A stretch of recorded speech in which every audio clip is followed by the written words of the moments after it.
Campeones, campeones, campeones, ole, ole, campeones, campeones.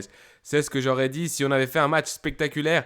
Mais malheureusement, malgré le doublé de Rodrigo et la victoire du Real Madrid, le Real Madrid qui remporte la Coupe du Roi pour la 20e fois de son histoire, 2-1 face à un Osasuna qui a été très très fort, très très bon, très vaillant. Le Real Madrid qui a des joueurs de qualité extraordinaire, comme c'est le cas de Vinicius Junior ou Rodrigo, et ça fait la différence. Mais il y a beaucoup de choses négatives à dire dans ce match, et on va les dire. Allez, let's go!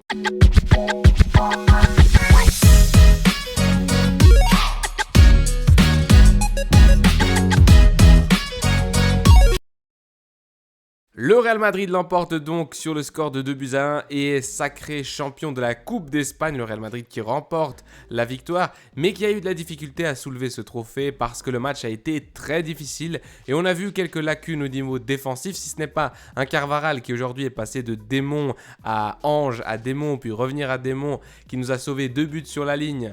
Pas sur la ligne, mais tout proche de celle-ci, de cette dernière. Et un magnifique Vinicius qui, encore une fois, a protesté, a cherché des embrouilles, mais qui a été excellent avec le ballon. Qu'est-ce qu'il est fort, ce Brésilien, sur la gauche.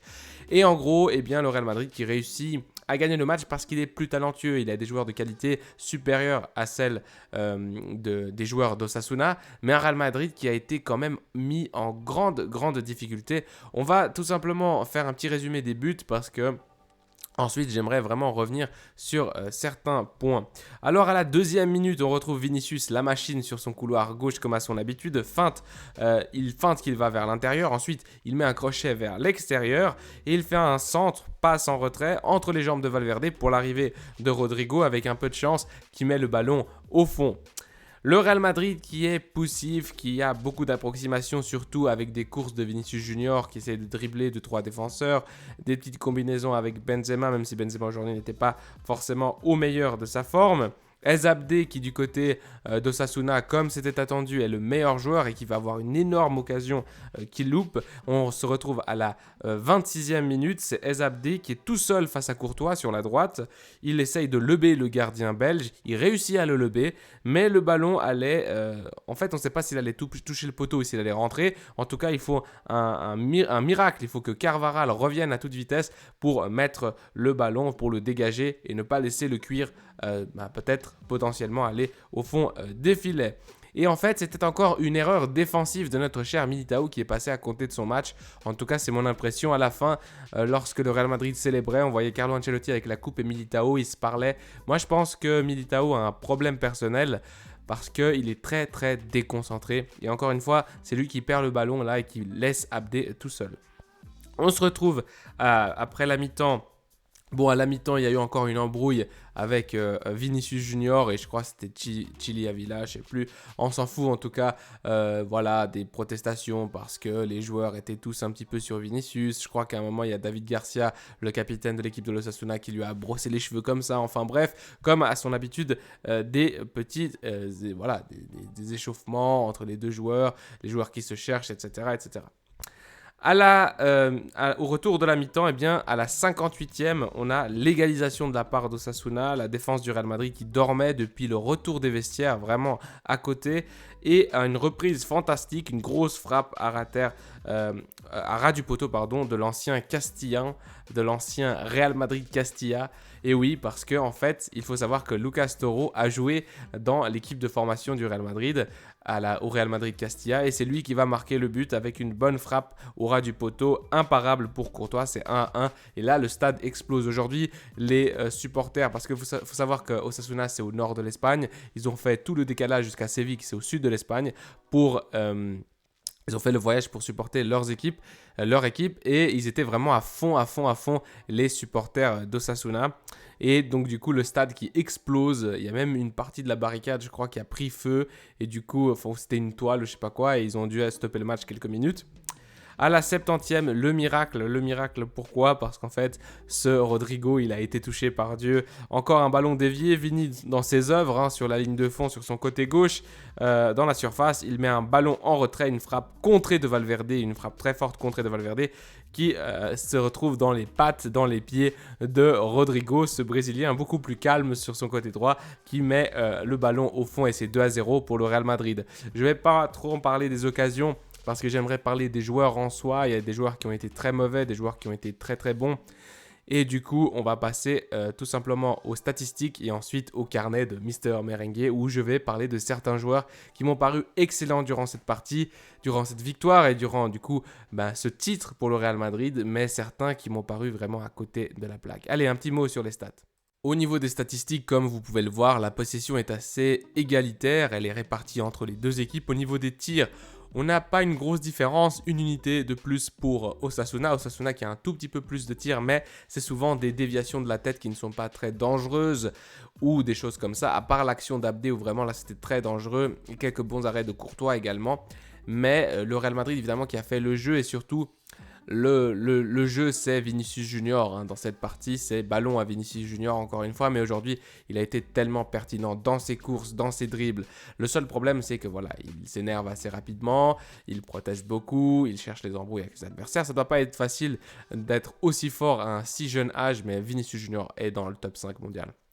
Je vous ai mis en rouge des cartons, voilà, beaucoup de fautes du côté d'Osasuna, évidemment, et des grandes chances manquées également. La grande chance, c'est celle d'Abdé. Au niveau du Real Madrid aussi, des grandes chances. À un moment donné, dans la deuxième mi-temps, je crois, il y a Vinicius tout seul. Il peut la passer à Benzema. Il essaye de le dribble et finit par perdre le ballon. On a beaucoup d'approximations entre Benzema, Rodrigo et Vini. Une frappe sur le poteau. Alors là, c'est un coup franc de la part de Mister Alaba. Un coup franc à 30-35 mètres. Et le ballon qui touche, qui s'écrase sur la barre transversale, le ballon qui redescend très très vite et qui aurait pu finir dans la lucarne, 6 tirs dans la surface. Donc le Real Madrid qui, en termes général, a mérité de gagner cette compétition, ça a été la meilleure équipe. Mais dans ce match, on a vu des lacunes qui, face à City, si c'est City devant, ça va faire mal. Et là, je souris comme un guignol, mais je vais pleurer parce que franchement, il y a eu des choses et on va en parler tout de suite. Voilà la partie de la vidéo la plus intéressante, je pense, c'est la partie carnet Mister Merengue. Premier point, Vinicius est top mondial, est top 5. Vinicius est beaucoup trop fort dans ce match-là. Il a tout fait, il a fait des dribbles, il a fait des percées, du jeu associatif, des appels en profondeur, je sais pas combien il en a fait, 1, 5, 6, 7, 8, 10, j'en sais rien. Il est trop fort, ce Vinicius Junior, dans ses dribbles, dans ses petites œuvres comme ça. Ensuite, il fait des passes en retrait, des passes de la mort pour leur coéquipier, etc. Des fois, malheureusement pour lui, il ne fait pas le bon geste. Par exemple, il a eu une action, comme j'ai dit, où Benzema était seul. Une autre action, il aurait pu la mettre à Rodrigo, deuxième poteau, etc. Et surtout, il s'énerve beaucoup avec les autres joueurs, etc. Il proteste, machin. Mais il est beaucoup trop fort avec le ballon dans les pieds. Techniquement, il est au-dessus de tout le reste. C'est quand même incroyable de voir à quel point un joueur qui me fait rappeler Neymar à quelques occasions, qui avec le ballon, tu sais qu'il peut te laisser, voilà, sur le terrain en train de glisser. Aujourd'hui, Moncayola, qui était son défenseur droit, du coup son défenseur direct, qui a eu beaucoup de mal, qui s'est chopé le jaune très vite dans la partie. Ensuite, encore plus de mal et je crois qu'à la mi-temps, Yagoba, l'entraîneur d'Osasuna, a mis 2 joueurs pour couvrir Vinicius et même comme ça, il arrivait parfois à aller jusqu'à la ligne de fond et remettre en retrait. D'ailleurs, le deuxième but, il remet en retrait pour la frappe de Valverde déviée et ensuite le but de Rodrigo, du coup. Un Vinicius top. Rodrigo a été touché par Dieu lui-même, on vient d'en parler, parce que il est là au bon moment. C'est incroyable ce type, il est là au bon moment. Comment il fait? Il est là au bon moment. Vous vous rappelez de ce but de la tête de Rodrigo en Ligue des Champions? Bah voilà. Ou cette reprise sur un centre de Modric? Bah voilà. Eh bien, c'est encore une fois Rodrigo qui est là au bon moment. Il est bien placé, il est intelligent. En fait, c'est ce joueur qui ne parle pas beaucoup. Ok, il ne fait pas beaucoup de bruit, il ne fait pas beaucoup parler de lui, au contraire de Vinicius. C'est vraiment, si on mettait un miroir, eh bien, ça ne marcherait pas parce que d'un côté, il y a la version un peu hargneuse, un peu, disons, brésilienne, mais avec le cœur ardent. Ça, c'est Vinicius. Et de l'autre côté, tu as un Brésilien beaucoup plus froid. Ok, un Brésilien beaucoup plus smart, je dirais. Et là, eh bien, il a encore montré que c'est un joueur, un ailier, mais c'est un attaquant. Hein. Il a le flair, mais surtout, il a beaucoup de chance, c'est-à-dire qu'il est placé au bon moment, au bon endroit. Et Rodrigo, aujourd'hui, qui a un doublé, c'est lui qui donne évidemment la victoire et donc le titre au Real Madrid. Et c'est lui aussi qui a réussi à remporter, enfin, on lui a donné le MVP du match. Troisième point, Militao. Militao qui doit souffrir d'un problème personnel. Je ne sais pas si vous vous rappelez, mais dans la conférence de presse, on avait dit qu'il était arrivé en retard à l'entraînement parce il traitait d'un thème personnel. Militao est sorti de son match beaucoup de fois. Il a failli causer le but d'Abdé. Souvent en retard. Il s'est pris jaune, je crois, si je me trompe pas. Peut-être que je dis des bêtises, mais je crois qu'il s'est pris jaune à un moment.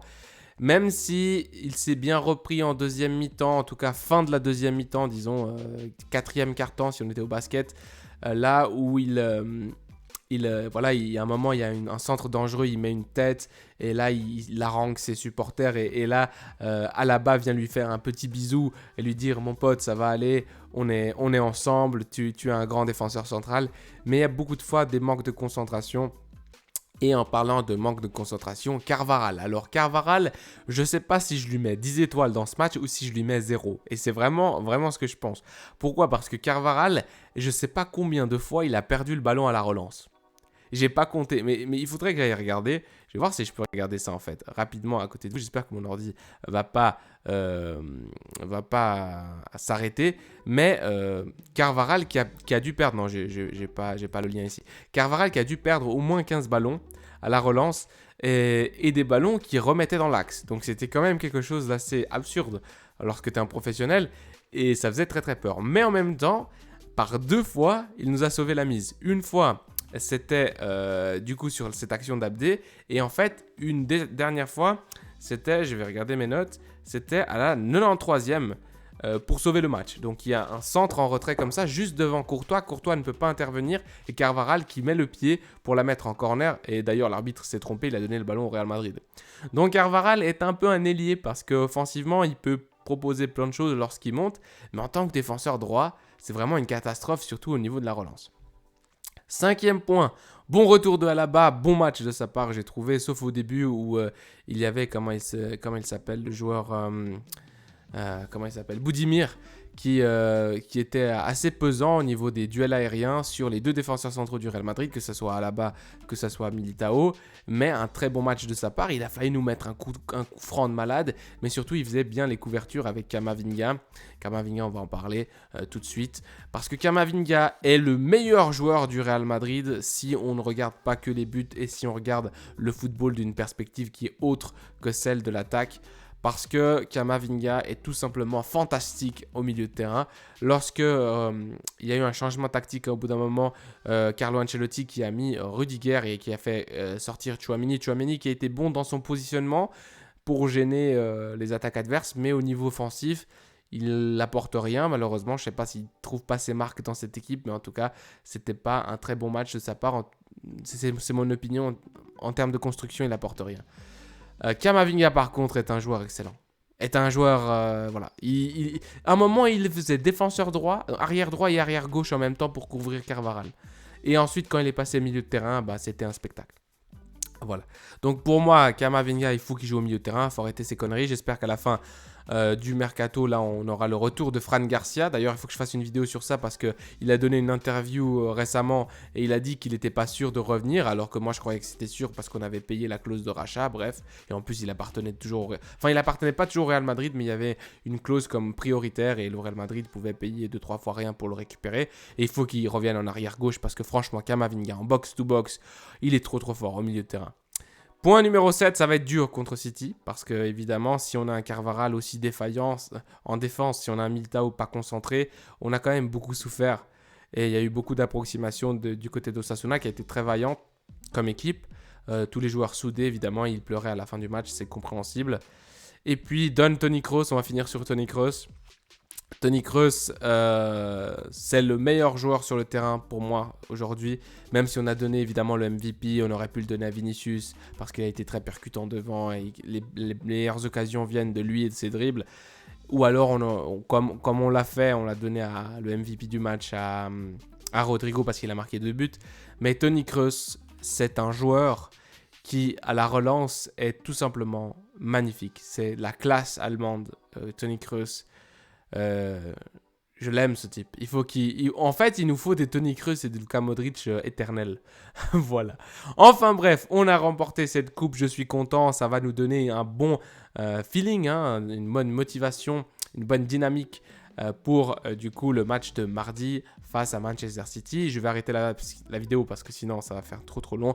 En tout cas, j'espère que vous êtes d'accord avec les points que j'ai mentionnés là si vous avez regardé le match. Il y a des choses à corriger. Carvajal, Militao, c'était difficile aujourd'hui. Don Toni Kroos, voilà. Vinicius Junior, top mondial. Benzema un peu moins aujourd'hui. Rodrigo, touché par Dieu. Enfin bref, c'est le Real Madrid. Allez, à la Madrid, Inadamas. On est champion de la Coupe d'Espagne. Prenez soin de vous, des vôtres et de votre famille. Allez.